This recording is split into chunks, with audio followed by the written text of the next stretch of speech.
I had breakfast recently with a former client of mine, a young 70-year-old and young at heart, and we were talking about a number of things, one of them being race and diversity and culture.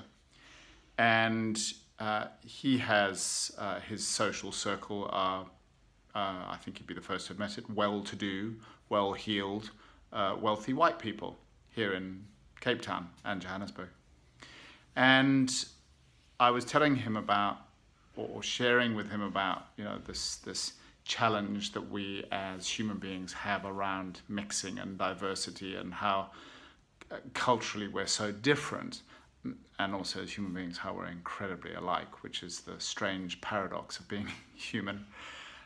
So whatever for example, whatever your culture is, you probably have, you complain about your mother, or you don't have enough money, or you question the existence of certain things. And I said, I have an idea, because I've got an idea brewing about how I feel we could make a difference in the conversation about diversity. And he said, that he'd over the years he's interacted with and had a lot of good relationships with black people, business, strategic relationships, and so on and so forth. But he said the majority of his friends are just in a bubble. They just live in a bubble.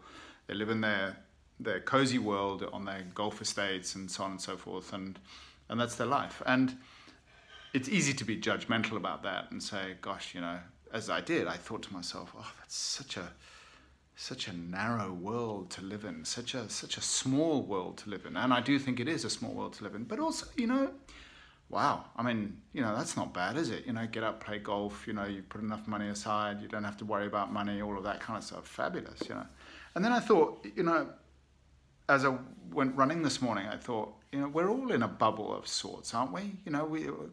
We like to stay comfortable. We like to associate with the same people, the same friends. We don't really, as human beings, we're not really wild about discomfort. And yet the irony, of course, is, as I say again and again and again and again, is that our growth, our adventure, our challenge, our spiritual growth is dependent on moving outside of our comfort zone and being in places where we are not comfortable. So that was really interesting for me to ponder. So I encourage you, as I often do, anyone that I speak to, and trying to remember myself as well, is to step out of your comfort zone. Look for opportunities to say, I don't really want to do this. This doesn't feel good. This doesn't feel comfortable. But you know what? I'm just going to give it a bash and see what happens. So I encourage you to do that. Have a great day. Thanks for listening.